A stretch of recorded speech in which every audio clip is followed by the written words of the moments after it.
Assalamualaikum warahmatullahi wabarakatuh. Perkenalkan, nama saya Desilia dengan NIM D210417711.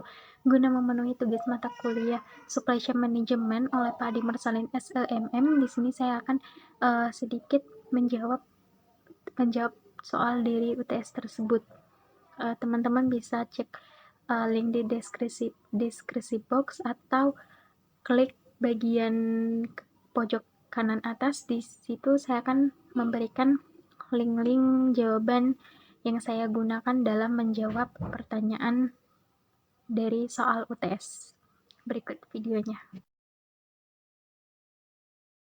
Persamaannya yang pertama sama dengan mengelola arus barang atau jasa, yang kedua sama dalam pengelolaan, pembelian, pergerakan, penyimpanan, pengangkutan, administrasi, dan penyaluran barang. Yang ketiga sama dalam tujuan untuk meningkatkan efisiensi dan efektivitas pengelolaan barang. Perbedaannya, logistik manajemen lebih fokus pada aktivitas-aktivitas seperti pengadaan, distribusi, pemeliharaan, dan manajemen persediaan. Sedangkan supply chain management memiliki cakupan yang lebih luas, meliputi pemasaran, pengembangan produk baru, keuangan, dan layanan konsumen. Supply chain management kegiatan yang memanfaatkan teknologi informasi untuk mengelola semua proses yang terlibat dalam pembuatan produk, mulai dari pengelolaan bahan mentah hingga sampai ke tangan konsumen. Tahapan dari supply chain sendiri ada pemesanan, perencanaan, pengadaan, produksi, inventory, pengiriman, dan retur. Tujuan utama dari penerapan supply chain management adalah meningkatkan efisiensi serta efektivitas koordinasi antara pasokan, supply, dan permintaan atau demand. Namun di samping itu, supply chain management juga bertujuan untuk mencapai dominasi pasar atau setidaknya menjalankan bisnis secara sukses. Tujuan umum dari supply chain management ini adalah menyeimbangkan antara permintaan dan juga penawaran agar lebih efektif dan lebih efisien. Yang pertama adalah perencanaan atau planning. Dalam peran planning ini ada dua fungsi yang harus kita ketahui. Yang pertama yang menjadi awal dari proses SCM adalah demand planning, yaitu bagaimana perencanaan dilakukan atas permintaan konsumen yang memiliki kaitan erat dengan fungsi marketing atau sell. Yang kedua adalah supply planning, yaitu perencanaan atas berapa banyak sebetulnya bahan baku yang diperlukan serta materi pendukung yang harus tersedia untuk memenuhi permintaan tersebut. Kemudian ada peran yang kedua adalah peran pengadaan atau sourcing, yaitu peran supply chain management di mana memastikan pengadaan bahan-bahan yang diperlukan. Jadi setelah tadi direncanakan, kemudian sekarang diadakan barangnya. Hal-hal yang perlu dikelola termasuk proses pencarian supplier dengan harga yang paling kompetitif, proses negosiasi harga dan pembayaran atau transfer payment, proses pemesanan pembelian atau proses order atau PO, sampai penerimaan barang dari supplier, termasuk pengelolaan persediaan atau inventory management. Contohnya, berapa banyak daging ayam yang harus disimpan di freezer untuk memenuhi kebutuhan harian outlet, atau berapa banyak paper box yang harus disimpan untuk kebutuhan pesanan online atau take away. Yang ketiga adalah fungsi produksi. Singkatnya, proses ini adalah tentang proses pembuatan produk akhir. Hal-hal yang perlu dikelola misalnya bagaimana standar produksi di dapur atau berapa tingkat kematangan yang pas, dan bagaimana proses pengecekan kualitas atau produk atas produk jadi untuk menjaga cita rasa dan kepuasan konsumen bergantung pada setup bisnis kulinernya. Terkadang fungsi produksi ini bisa jadi dimasukkan ke dalam bagian operasional namun pada dasarnya proses produksi ini adalah bagian yang terintegrasi dari SCM itu sendiri. Keempat adalah fungsi pengantaran atau delivery.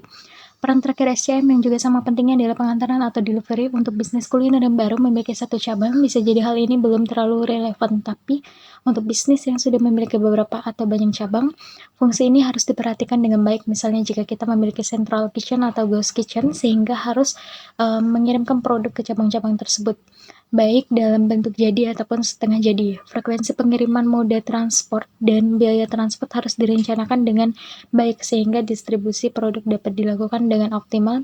Begitu pula dengan keputusan-keputusan yang berkaitan dengan pengelolaan gudang, misalnya apakah perlu tambahan gudang dalam menjangkau daerah-daerah yang jauh.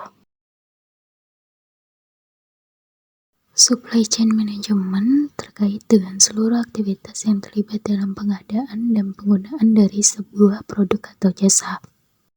Di sini saya akan menampilkan flowchart dari supply chain. Kalian bisa lihat gambar ini, kalian bisa perhatikan gambar ini di ini adanya perusahaan inti yang di tengah ini, di mana itu merupakan suatu konsep pengelolaan produk melalui integrasi yang terbentuk di antara pemasok atau supplier, pembuat atau yang disebut dengan produsen, penyalur atau distributor gudang, dan penjual atau disebut dengan retail, serta konsumen, sehingga dapat suatu pola distribusi produk dengan jumlah lokasi dan waktu yang tepat. Ada 3 tujuan di sini. Yang pertama, mengoptimalkan pengiriman, maksudnya suatu perusahaan harus mengelola rantai pasok sebagai suatu entitas dengan tercapainya koordinasi dari rantai pasokan perusahaan, maka di tiap channel dari rantai pasokan perusahaan tidak akan mengalami kekurangan barang, juga tidak akan sampai kelebihan barang atau terlalu banyak istilahnya.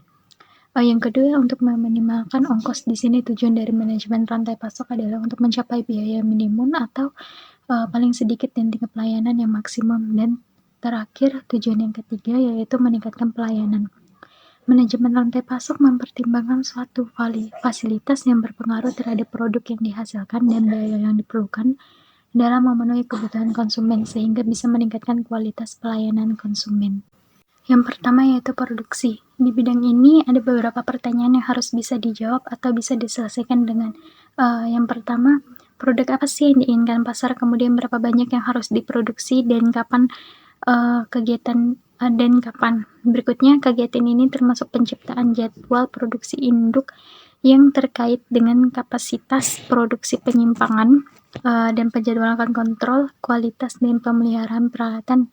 Nah, berikutnya elemen kedua yaitu tentang persediaan atau inventory. Permasalahan persediaan itu terkait jawaban dari pertanyaan berikut. Pertama, persediaan apa saja yang harus disimpan pada setiap tahap dalam rantai pasokan. Berikutnya, pertanyaan kedua, berapa banyak persediaan yang harus disimpan sebagai bahan baku barang setengah jadi atau barang jadi. Nah, tujuan utama dari persediaan adalah untuk penyangga terhadap ketidakpastian rantai pasok, tapi menyimpan persediaan dalam jumlah besar memerlukan biaya yang besar pula, sehingga isu pentingnya adalah berapa sih tingkat persediaan yang paling optimal. Elemen yang ketiga yaitu lokasi. Permasalahan lokasi itu terkait dengan jawaban pertanyaan berikut. Di mana sih lokasi fasilitas untuk produksi dan penyimpanan persediaan? Berikutnya pertanyaannya adalah, di mana lokasi yang memerlukan biaya paling efisien untuk produksi dan menyimpan persediaan? Pertanyaan yang ketiga yaitu, apakah fasilitas yang sudah ada saat ini masih dapat digunakan atau kita harus membangun fasilitas baru? Ketika pertanyaan-pertanyaan tersebut terjawab melalui analisis yang tepat, maka bisa menentukan jalur yang tepat pula untuk menyimpan produk kepada konsumen. Terus ada nih elemen keempat, yaitu transportasi. Permasalahan mengenai transportasi itu terkait dengan jawaban-jawaban dari pertanyaan berikut. Pertama, bagaimana persediaan dipindahkan dari satu lokasi rantai pasok ke lokasi lainnya? Yang kedua, biasanya transportasi udara dan truk secara umum lebih cepat dan reliable, tapi biasanya lebih mahal. Juga pengiriman lewat laut dan kereta api lebih murah, namun biasanya memerlukan waktu transit yang lebih lama. Nah, kalian tuh bisa memilih mana yang paling efisien dan tepat dengan produk yang kalian produksi berikutnya. Elemen yang terakhir yaitu informasi. Permasalahan terkait informasi umumnya menyangkut jawaban dari pertanyaan-pertanyaan berikut. Yang pertama, berapa banyak data yang harus dikumpulkan dan seberapa banyak informasi dapat dibagikan. Nah, informasi terkini dan akurat dapat membantu membuat koordinasi yang lebih baik dan mengambil keputusan yang tepat dengan informasi yang baik.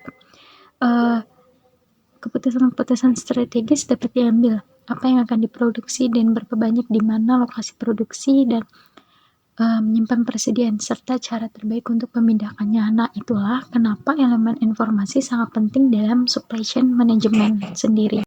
1. Raw material. Mata rantai pertama ada di pabrik pembuat bahan baku, dan mata rantai terakhir ada di pabrik pembuat produk akhir, bukan di konsumen akhir. Bahan baku ini di pabrik membuat produk akhir digabung dengan bahan penolong dan dengan teknologi tertentu diolah menjadi bahan setengah jadi dan bahan jadi. Kemudian 2. Barang setengah jadi. Seperti telah dijelaskan sebelumnya bahwa setengah jadi adalah proses hasil dari proses bahan baku, bahan setengah jadi dapat langsung diproses di pabrik yang sama menjadi bahan jadi, tapi dapat juga dijual kepada konsumen sebagai komoditas. Jadi, akhir dari mata rantai akan sangat tergantung dari hal di atas, bisa pendek dan bisa panjang. Akhir mata rantai ada di konsumen akhir, pengguna atau pembeli hasil produksi tersebut. Persediaan jenis ini adalah persediaan yang digunakan untuk menunjang pabrik pembuat barang jenis tersebut, yaitu untuk pemeliharaan, perbaikan, dan operasi peralatan pabriknya. Yang ketiga yaitu barang komoditas. Jenis persediaan ini adalah barang yang dibeli oleh perusahaan tertentu, sudah dalam bentuk barang jadi dan diperdagangkan dalam arti dijual kembali kepada konsumen. Yang keempat, barang proyek.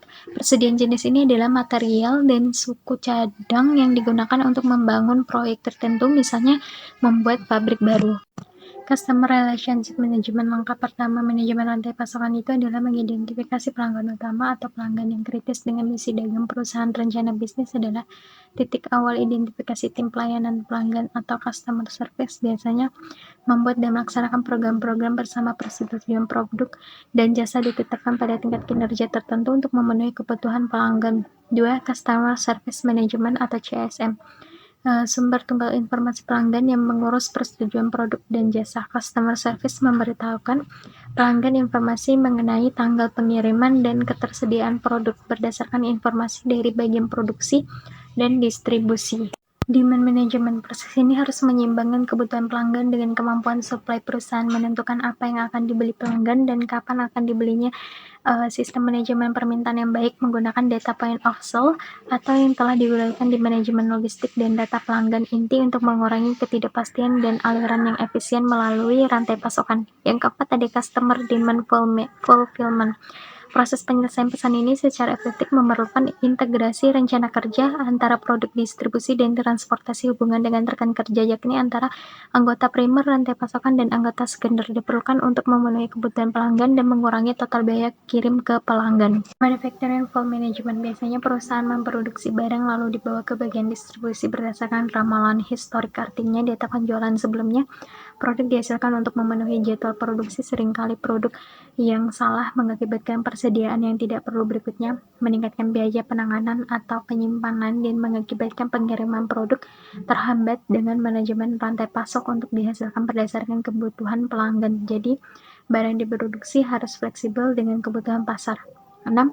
Procurement atau membina hubungan jangka panjang dengan sekelompok pemasok, dalam arti hubungan win-winner relationship akan mengubah sistem beli tradisional. Hubungan ini adalah melibatkan pemasok sejak awal dengan desain produk sehingga dapat mengurangi siklus pengembangan produk serta meningkatkan koordinasi antara engineering processing dengan supplier pada tahap akhir desain. Ketujuh, pengembangan produk dan komersialisasi. Untuk mengurangi waktu masuknya produk ke pasar, ke pelanggan, dan ke supplier, seharusnya dimasukkan dulu ke dalam proses pengembangan produk bila siklus produk termasuk singkat, maka produk yang tepat harus dikembangkan dan di launching pada waktu yang singkat dan tepat agar perusahaan kuat bersaing. Yang terakhir ada retur. Proses manajemen retur yang efektif memungkinkan kita untuk mengidentifikasi produktivitas, kesempatan memperbaiki dan menerobos proyek-proyek agar dapat bersaing.